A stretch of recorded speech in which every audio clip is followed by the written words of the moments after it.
So when you go to Spain, Yes. are you going to try a lot of wine? Absolutely. Okay, good. Absolutely. We've done well here today then.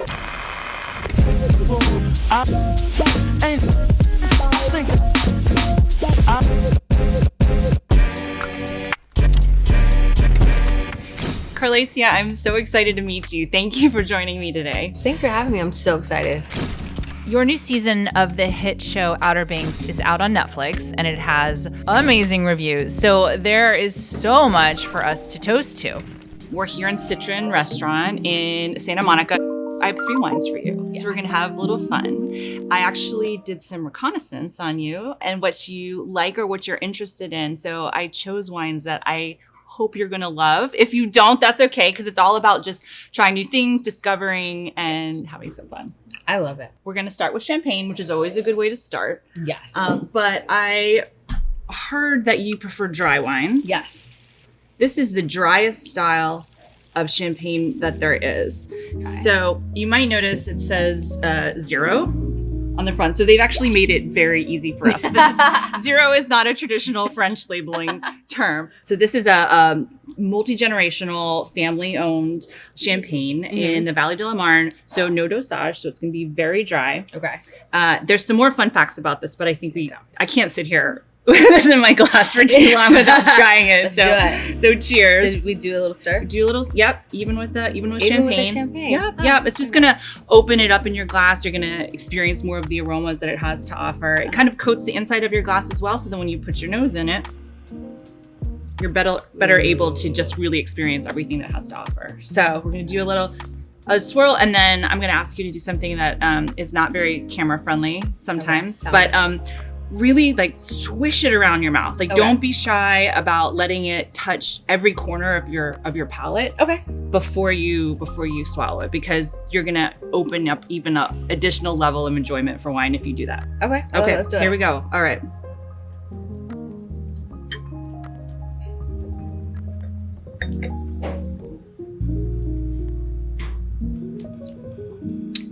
Wow. You see what I mean? So Yeah. because if you just take a sip, you don't take that moment, you're going to notice the flavors, but not kind of the way that it feels. Yeah. Do you feel that your mouth is watering?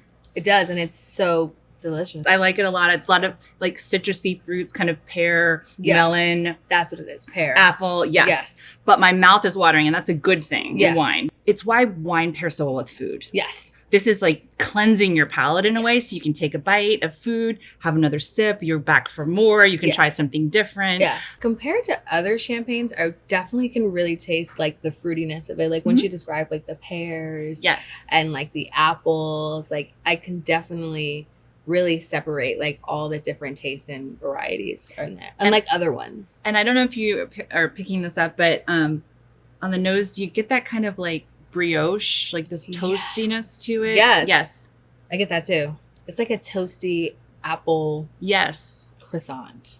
So one other fun fact about the champagne I wanted to mention before we move on is we usually talk in champagne about 3 grape varieties. So Chardonnay, Pinot Noir, and Meunier. Yes. Yeah. But a little fun fact is there are actually other varieties that are permitted. They're just very, very rare. And this has 3 of them. So Chardonnay, Pinot Noir, Meunier, and then 3 other varieties, including Pinot Blanc. So this is very rare. Wow. When I saw this bottle, I was so excited because I've actually never tried this producer, and it's very hard to find champagne that have those additional varieties in it. Wow. So this has been a treat for me as well. Oh my God. Thanks for the excuse. Of course. We had our first time together, guys. We did. Because you told me you like dry wines. Yes. Look for wines that say Brut Nature. Yes. Or like this one, they made it easy. They actually put 0. But they don't always do that because they're French. And then it sounds like you like this sort of the brioche toastiness and some fruitiness as well. Yes. So something that has some, citrus fruit, orchard fruit on it. I think you'll be really happy. Yeah. The wine that tastes like really good food. I love it. Yes, exactly. It's good. Are you ready for another wine? Mm-hmm. Okay. All right. I also heard that you're going to be spending some time in Spain. Yep. Okay. I have for you one of the absolute benchmark producers. This is actually a 2009 vintage. So this definitely had over a decade of maturity on it. This is from the region of Rioja, which is probably the most famous. So something you might notice right off the bat is the color. Yep. Okay, so we gotta give a little swirl. We're gonna give it a swirl. And why do you do the swirl?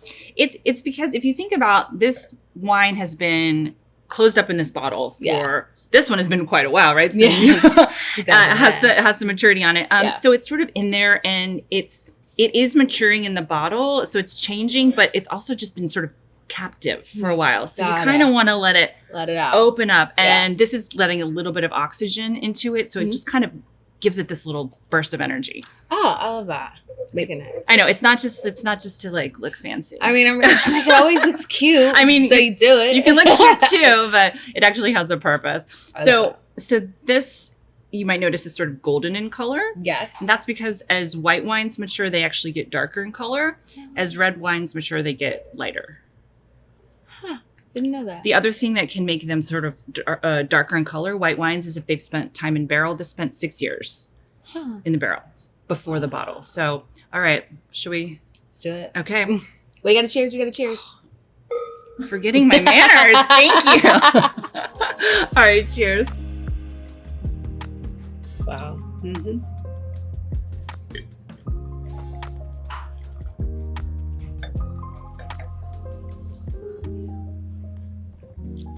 You don't taste many things like that, right? No. Mm-hmm. No, it's like a little bit of cinnamon. Yes. Spice. Yes. You told me you like spice. That's great. Okay. Yeah. Yes. Yeah. That one's very, little bit spicy, cinnamon, smooth, very smooth. And I would say like the fruits are like berries, like blackberry. Maybe. Sure. You can get dark fruits in even a white wine. Absolutely. Like champagne, depending, the one that we tasted, actually, I got some sort of red fruits on that as well. So, I think you're spot on. This also spent, as I said, some time in oak, and oak can give that spice note. So sometimes you can get clove, vanilla, those baking spice notes, and that's coming actually from the barrel. But again, my mouth is really watering, right? Yes, it has this like great acidity to it. I think you described it really well. This is in a good way, a very spicy wine. I love. When you go to restaurants, sometimes you're there with like a bunch of friends and a group of people, and you all have to agree on like a type of wine. Right. So is it okay if we order like a bottle of wine, I don't like it, and we send it back? Is that like a no-no? Like I heard that's like wine 101, don't ever do. So of course you can. And I mean, in the end, the customer's always right. Yeah. I mean, a sommelier would prefer that if the wine is as they described it, that if you don't like it and they did their best to help you understand it, it's kind of, they did their job. Got it. But yes, of course you can. And in some cases, wine is a living thing. Sometimes there's bottle variation. Sometimes there can be a flaw, and absolutely do not be shy. If you think there's something wrong with it, if it doesn't taste right, oh my gosh, in a heartbeat, and any good sommelier will take it back, and they'll want to try it too and understand it. So it's actually good to point it out to them if they want to know kind of how this wine is evolving over time, and refresh their memory. So, yes. Okay. Good. See that we can get what we want, guys.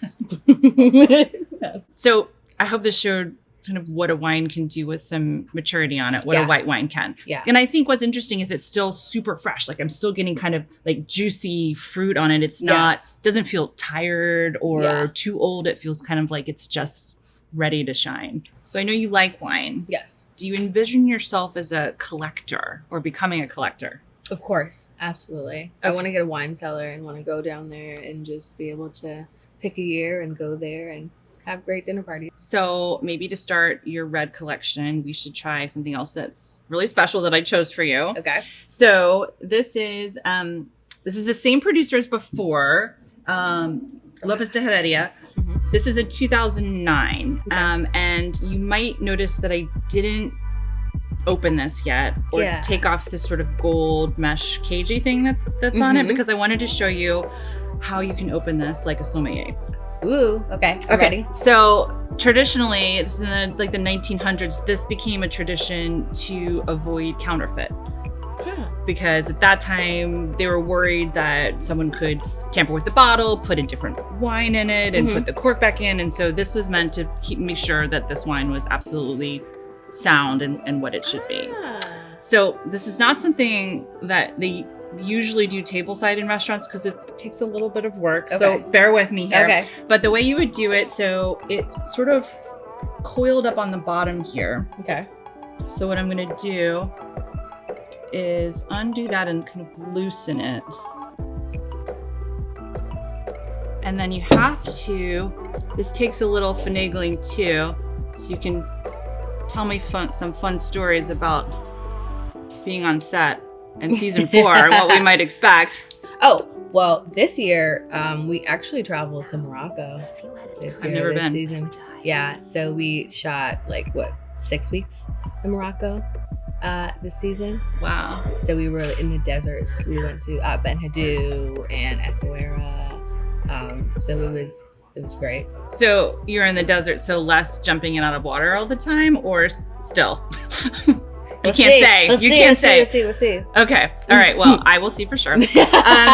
So I've loosened this, so I'm going to pull it down, and then I'm going to go back to what we did here and pull this down, and then kind of tuck it nicely in the punt here, so that you can open the bottle as you normally would, and then when you present it tableside, you still have this beautiful mesh, but you can open the wine. I love that.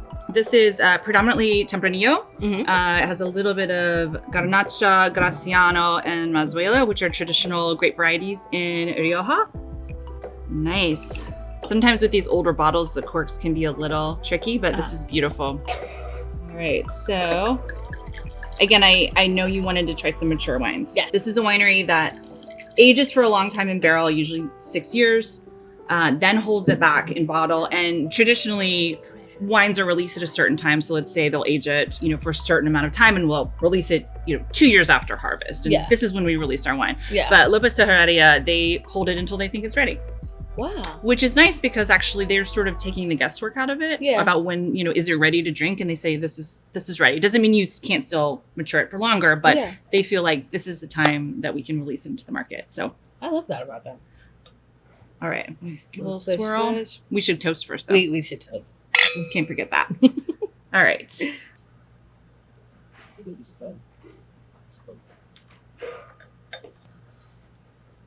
What do you think? Spicy? I like it. Spicy? Mm-hmm. Cherries? Yes, definitely. That was the first flavor I got. Yes. Mm-hmm. And is there cinnamon? Or that's just the spice that's in there? Definitely comes from the barrel maturation, but the kind of baking spice notes, absolutely. Vanilla? But yes, I get a lot of that. For me, I had to stop for a minute almost when I put my nose in the glass. It's so perfumed. Yes. Right? A lot of that kind of cherry fruit, strawberry, and then just really floral notes as well. Yes. Do you get that? Yes. I just had to take a moment. But it's very rich.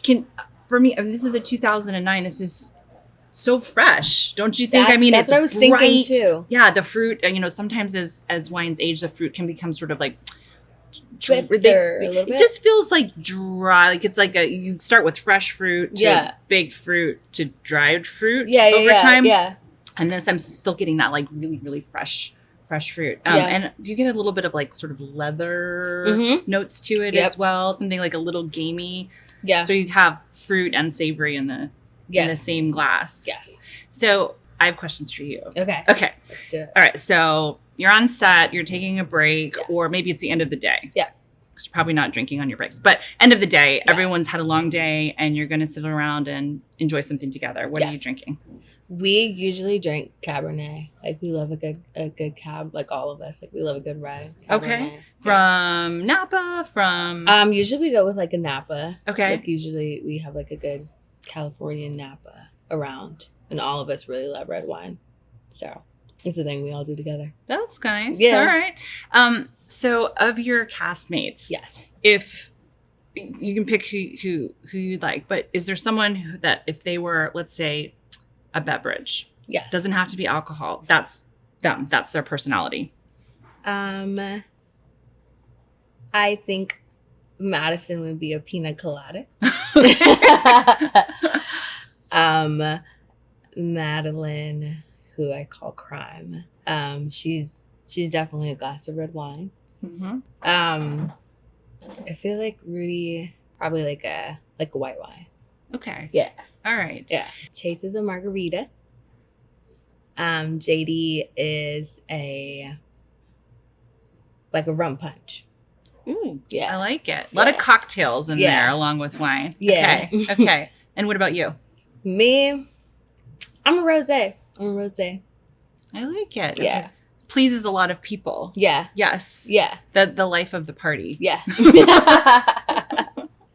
What about you? Or what would you be? Ooh. Probably champagne. Oh my gosh, that's a great one. Probably champagne. That's a great one. Yes. That's a great one. So, but I do like a vodka martini too. Yeah. Spicy marg. That's for another day, yeah. but nothing wrong with a cocktail. Yeah. So I feel like we did a good job preparing you for your trip to Spain. Yep. And the what we did here in terms of, assessing the wine, smelling it, tasting it, talking about it, like having it really, touch every corner of your palate and feeling it as well. You can use that anywhere you go. So any region, anything you're tasting. Yes. So, because you must travel a lot. Yes.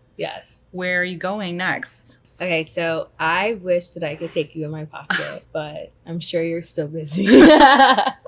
But I do have some trips coming up. I'm going to be in Italy and I'm going to be in Greece.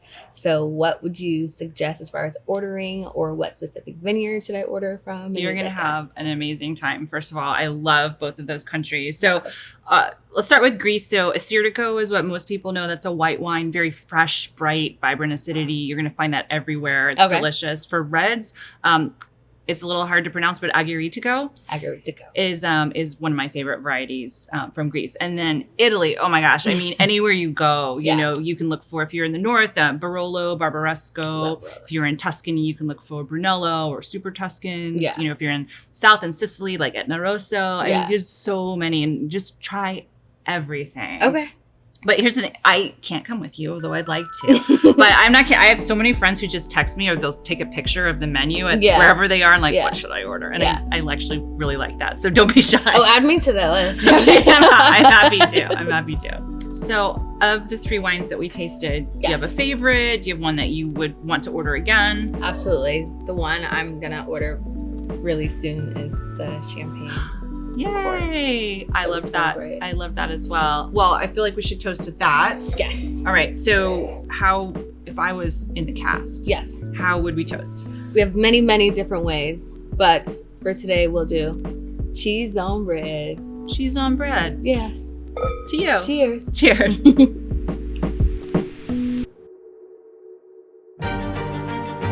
What if there was another world out there?